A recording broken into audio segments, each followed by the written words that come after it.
Hello friend, कैसे हैं आप सब। आई होप आप सभी अच्छे होंगे। तो मैं अभी देखो तैयार हो चुका हूँ और मैं आज जाने वाला हूँ दंतेवाड़ा, दंतेश्वरी माई के दर्शन करने के लिए। और आज अपने भाई का बर्थडे है, तो वो जा रहा है दंतेवाड़ा, तो उसके साथ मैं जा रहा हूँ। बाकी अभी नहा धो के नाश्ता वास्ता करके एकदम रेडी हो चुका हूँ। और अभी बज रहा है 9 और भाई आता ही होगा। इसके बाद सीधे हम लोग निकल जाएंगे दंतेवाड़ा के लिए, जो यहाँ से 80 किलोमीटर दूर है।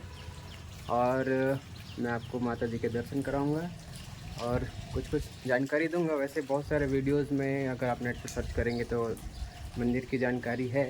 बाकी मैं भी अपने तरफ से कोशिश करूंगा, जो मैं अपने बड़ों से सुना हूँ, जो पढ़ा हूँ, उसको आप लोगों को शेयर करूँ। तो चलिए चलते हैं और इन्जॉय करते हैं आज का सफ़र और आज का दिन। तो ब्लॉग में बने रहिएगा। हम दोनों भाई निकल चुके हैं दंतेवाड़ा के सफ़र के लिए। और रास्ते में जो अच्छी अच्छी जो व्यूज़ मिलेगी मैं आपको दिखाऊंगा ज़रूर।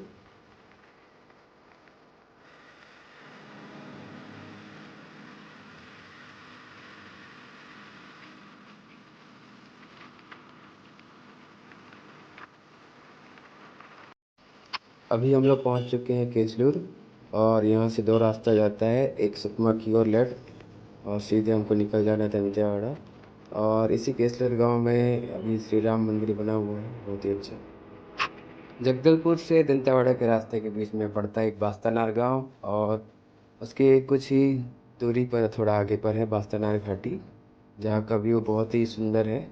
जैसे अभी वीडियो में तो आपको दिखाई अच्छे से नहीं देगा, लेकिन जब आप जाएंगे तो आपको बहुत अच्छा लगेगा उस जगह पर जाने से।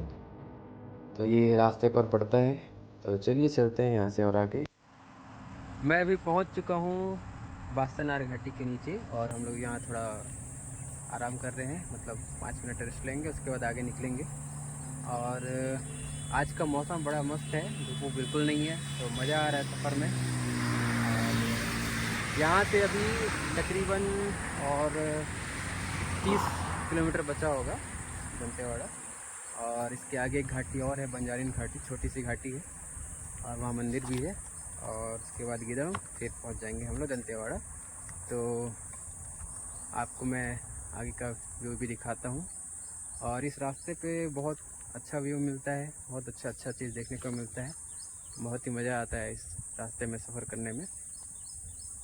और सामने देखिए कुछ ऐसा है, ये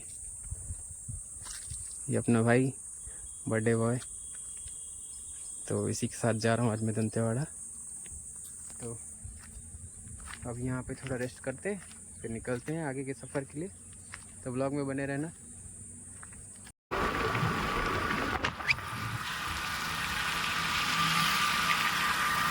अभी बारिश स्टार्ट हो चुका है और यहाँ आसपास हम लोग को रुकने के लिए कुछ है भी नहीं। देखते हैं अब कहाँ तक पहुँच पाते हैं। यहाँ से हल्की हल्की बारिश है, तो भीग नहीं रहे।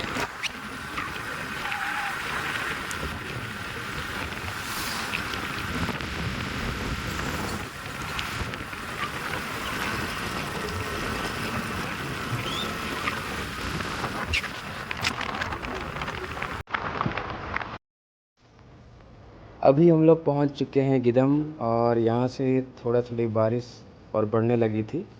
और ये है पीडब्ल्यूडी का ऑफिस, जहाँ पे पहले पापा आया करते थे जब हम लोग बारसुर में रहते थे। तो कुछ गिदम से भी पुरानी यादें हैं। और यहाँ से सिर्फ 12 किलोमीटर है दंतेवाड़ा। तो चलिए अब आगे चलते हैं। यहाँ से हमको अब लेफ़्ट मुड़ जाना है और सीधे बीजापुर की ओर चले जाएंगे। हम जाना है हमको लेफ़्ट, तो चलिए चलते हैं लेफ़्ट की साइड। यदि आपको दंतेवाड़ा ट्रेन से आना है तो आप ट्रेन से भी आ सकते हैं, क्योंकि विशाखापट्टनम से किरंदुल के लिए ट्रेन चलती है। तो आप जगदलपुर से, या जहाँ से जगदलपुर से कोरापुट से विशाखापट्टनम से अगर आप ट्रेन से बैठ के आना चाहें तो आ सकते हैं।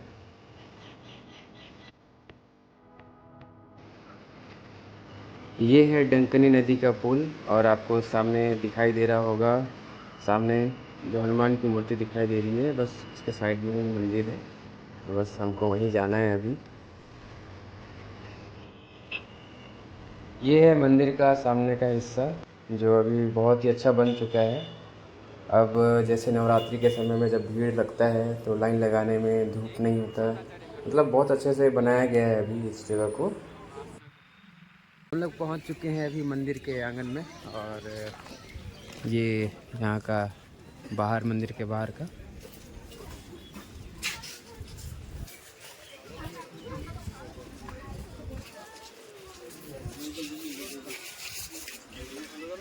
तो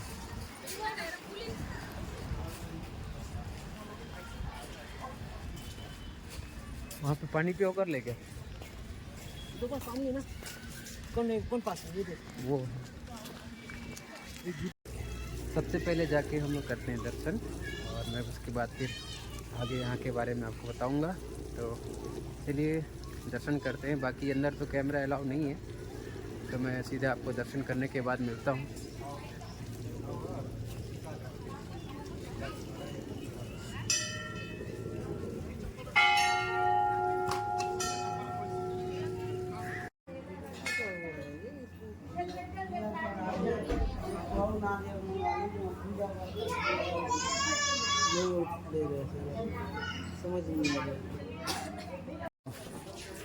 हम लोगों का अभी दर्शन हो चुका है, और दर्शन करने के बाद ये देखिए आपको सामने दिखाई दे रहा है, ये है गरुड़ स्तंभ, जो जिसमें क्या है, मंदिर के सामने की ओर मुख करके, उल्टा हाथ करके अगर आपका हाथ मिलता है तो फिर आप उसमें मतलब मनोकामना पूरी होती है, ऐसा माना जाता है।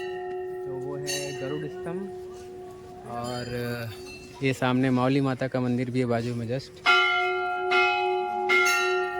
और ये बस इस बाजू में है, ये संकनी और डंकनी नदी है, ये डंकनी है और एक संकनी नदी है। तो दोनों नदियों के संगम के बीचों बीच में ये मंदिर है। और अभी हम लोग जा रहे हैं पीछे मंदिर से लगभग 800 मीटर होगा, भैरव बाबा मंदिर दर्शन करने के लिए। तो चलिए चलते हैं और भैरव बाबा मंदिर जाके आते हैं, और आपको मैं दोनों नदियों का संगम भी दिखाऊंगा।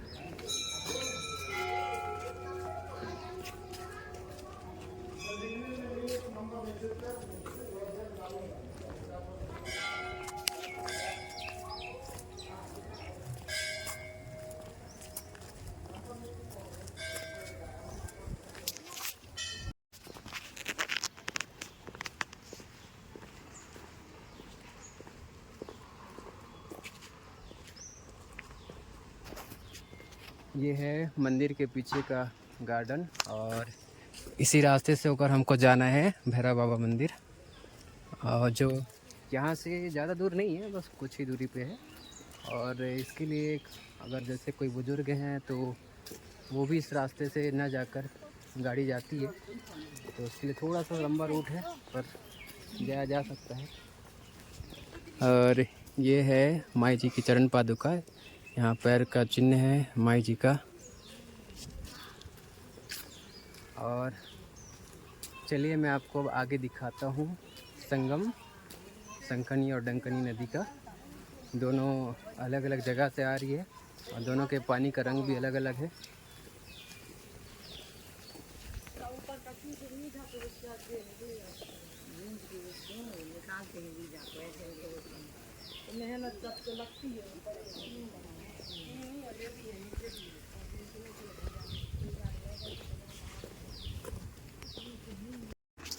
तो अभी हम लोग हैं इस संगम पे, संगम स्थान है ये। और ये जो आ रही है नदी है, ये है संकनी नदी, बेलाडीला से आ रही है। और ये है डंकनी, जिस पुल को हम लोग पार करके आए थे अभी। तो ये दोनों नदियों का संगम है, और इधर मंदिर है।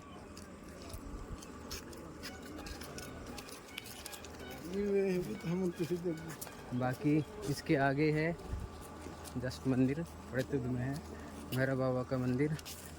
तो अभी हम लोगों का भैरव बाबा का दर्शन भी हो चुका है। तो ये रहा भैरव बाबा मंदिर, और हम लोग इस रास्ते से पैदल आए थे, और इस साइड से उस गेट तक आप आ सकते हैं सीधे गाड़ी से।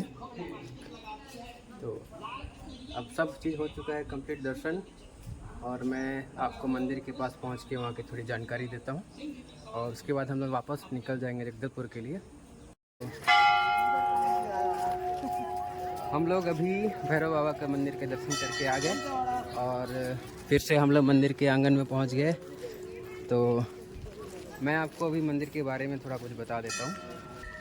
ये जो मंदिर है 1400 शताब्दी का है, और इसका जीर्णोद्धार लगभग 1930 से 40 के बीच में हुआ था, जो बस्तर की रानी प्रफुल्ला देवी ने करवाया था। और उसके बाद से ऐसा ही है, और बहुत कुछ यहाँ पे सुधार हो चुका है। बाकी आपको मैं इससे पहले बताया कि मंदिर के पीछे में 2 नदियों का संगम भी है। बाकी ये 52 शक्ति पीठों में से, भारत के जो 52 शक्ति पीठ है उनमें से एक है ये भी। तो यहाँ पे बहुत सारे जगह जगह से, दूर दूर से लोग आते हैं दर्शन करने के लिए, और हमारे बस्तर की आराध्य देवी भी हैं। और बाकी आपको जैसे गूगल में आप देखेंगे तो आपको मिल जाएगा। अब यहाँ से हम लोग को निकलने का टाइम हो चुका है, अपने को फिर वापस घर की ओर जाना है। तो चलिए अब निकलता हूँ मैं अपने घर के लिए, और मिलते हैं अब नेक्स्ट वीडियो में। तो तब तक के लिए बाय बाय। तो जो भी चैनल पे नए हैं, चैनल को लाइक शेयर और सब्सक्राइब ज़रूर करना। तो चलिए अब बाय।